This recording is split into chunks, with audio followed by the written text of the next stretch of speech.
Hi friends, എല്ലാവർക്കും ഒരിക്കൽ കൂടി നമ്മുടെ ചാനലിലേക്ക് സ്വാഗതം. അപ്പോൾ ഇന്നൊരു അടിപൊളി ചിക്കൻ റൈസിൻ്റെ റെസിപ്പി ആയിട്ടാണ് വന്നിട്ടുള്ളത്. അപ്പോൾ നല്ല ടേസ്റ്റി ആയിട്ടുള്ള ഈ റൈസ് നമുക്ക് 10 മിനിറ്റിനുള്ളിൽ ഉണ്ടാക്കാൻ പറ്റുന്ന ഒരു റെസിപ്പിയാണ്. അപ്പോൾ നമുക്ക് വീഡിയോയിലേക്ക് പോയാലോ. ഇതിന് വേണ്ടിയിട്ട് ഞാൻ കൈമ അരിയാണ് എടുത്തിട്ടുള്ളത്. നമ്മൾ വയനാടൻ കൈമ അല്ലെങ്കിൽ ജീരകശാല റൈസാണ് എടുത്തിട്ടുള്ളത്. അതൊരു കപ്പ് എടുത്തിട്ടുണ്ട്. നമുക്കൊരു 10 മിനിറ്റ് ഒന്ന് നമുക്ക് കുതിർത്ത് വെക്കണം കുറച്ച് വെള്ളത്തിൽ.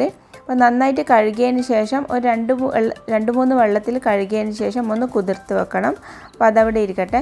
അപ്പോൾ നമുക്കിനി ഒരു 1/4 കിലോ എല്ലില്ലാത്ത ചിക്കൻ ചെറുതായി കട്ട് ചെയ്തെടുത്തിട്ടുണ്ട്.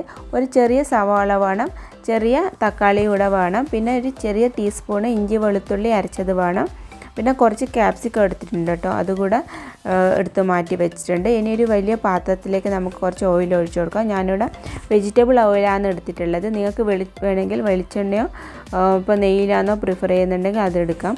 ഇതിലേക്ക് ഞാനിപ്പോൾ ചെറുതായി കട്ട് ചെയ്ത് സവാള ചേർത്ത് കൊടുത്തിട്ടുണ്ട്. ഓയിലൊന്ന് ചൂടായതിന് ശേഷം ഒന്ന് ജസ്റ്റ് ഒന്ന് വഴറ്റിയതിന് ശേഷം നമുക്കിതിലേക്ക് ഇഞ്ചി വെളുത്തുള്ളി പേസ്റ്റ് ചേർത്ത് കൊടുക്കാം. ഇപ്പോൾ അത് ചേർത്ത് കൊടുത്തതിന് ശേഷം ഇതിൻ്റെ ആ ഒരു പച്ചമണം മാറുന്നവരെ തന്നെ ഇതൊന്ന് വഴറ്റിയെടുക്കണം. ഇതിലേക്ക് നമുക്ക് ചെറുതായി കട്ട് ചെയ്ത ചിക്കൻ ചേർത്ത് കൊടുക്കാം. ഞാനിപ്പം ബോൺലെസ് പീസിലാണ് ചിക്കൻ റൈസ് തയ്യാറാക്കുന്നത്. വിത്ത് ബോണായാലും നല്ല ടേസ്റ്റാണ് കേട്ടോ. അപ്പോൾ ഞാനിപ്പോൾ കുട്ടികൾക്ക് കൂടുതൽ ഇഷ്ടം ബോൺലെസ് പീസ് ആയതുകൊണ്ട് ഞാനിവിടെ തയ്യാറാക്കുന്നത് ബോൺലെസ് പീസിലാണ്. അപ്പം നന്നായിട്ടൊന്ന് വഴറ്റിയെടുത്തതിന് ശേഷം ആവശ്യത്തിന് ഉപ്പ് ചേർത്ത് കൊടുക്കാം. ചിക്കനിലേക്ക് ആവശ്യത്തിന് ഉപ്പ് ചേർത്ത് കൊടുത്തിട്ടുണ്ട്. ഇനി ഒരു വലിയ ടേബിൾ സ്പൂൺ കാശ്മീരി മുളക് പൊടി, ഒരു 1/4 ടീസ്പൂണ് ഗരം മസാലപ്പൊടി, ഇത്രയും മസാലകളെ ചേർക്കുന്നുള്ളൂ. മുഴുവനായിട്ടുള്ള മസാലകളൊന്നും ചേർക്കുന്നില്ല.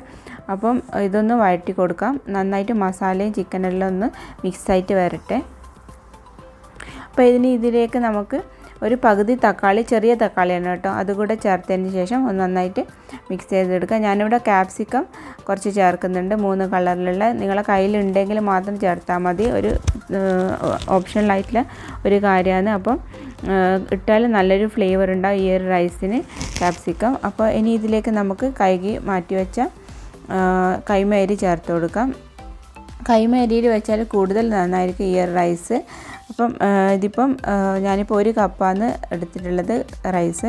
അപ്പോൾ 1 കപ്പിന് വേണ്ടിയിട്ട് 2 കപ്പ് വെള്ളം ഞാനിവിടെ ചേർക്കുന്നുണ്ട്.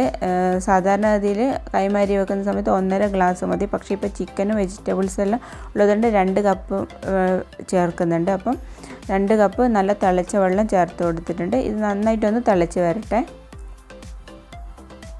അപ്പോൾ ആവശ്യത്തിന് ഉപ്പ് കൂടെ ചേർക്കാം. ഇതിലേക്ക് നമ്മൾ ചോറിനുള്ള ഉപ്പ് കൂടെ ചേർക്കണം. അപ്പോൾ അത്യാവശ്യം ഉപ്പ് ചേർത്ത് കൊടുത്തതിന് ശേഷം നമുക്കിതൊന്ന് അടച്ച് വെച്ചിട്ട് ഒരു 3-4 മിനിറ്റ് ഒന്ന് ലോ ഫ്ലെയിമിൽ വെച്ചിട്ടൊന്ന് വേവിച്ചെടുക്കണം.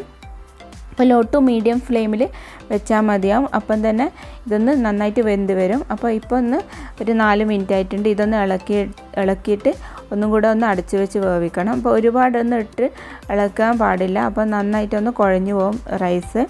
അപ്പം ചൂട് ആറുന്ന സമയത്ത് കൂടെ ഇത് നന്നായിട്ട് ഡ്രൈ ആയിട്ട് വരും.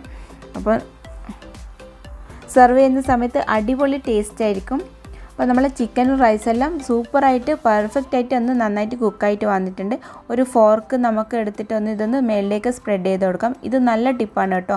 ഇപ്പോൾ എന്തെങ്കിലും ബസ്മതി അരിയോ അല്ലെങ്കിൽ കൈമേരിയോ വേവിക്കുന്ന സമയത്ത് ഇത് കുഴഞ്ഞു പോകാതിരിക്കാൻ നമ്മളിപ്പം സ്പ്രെഡ് ചെയ്യുന്ന സമയത്ത് ഈ ഫോർക്ക് ഉപയോഗിച്ചിട്ട് സ്പ്രെഡ് ചെയ്യണമെങ്കിൽ നല്ല പെർഫെക്റ്റായിട്ട് കുഴഞ്ഞു പോകാതെ തന്നെ റൈസ് കിട്ടും. അപ്പോൾ ചിക്കനൊക്കെ നന്നായിട്ട് പെർഫെക്റ്റായിട്ട് വന്നിട്ടുണ്ട്, കണ്ടില്ലേ.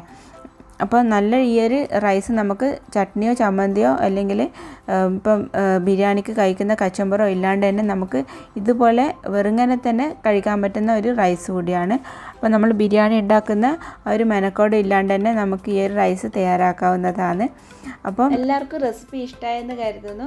അപ്പോൾ ഇഷ്ടമായി ലൈക്ക് ചെയ്യാനും ഷെയർ ചെയ്യാനും സബ്സ്ക്രൈബ് ചെയ്യാനും മറക്കരുത്. അപ്പോൾ നെക്സ്റ്റ് നല്ലൊരു വീഡിയോ ആയിട്ട് കാണുന്നവരെ താങ്ക്സ് ഫോർ വാച്ചിങ്.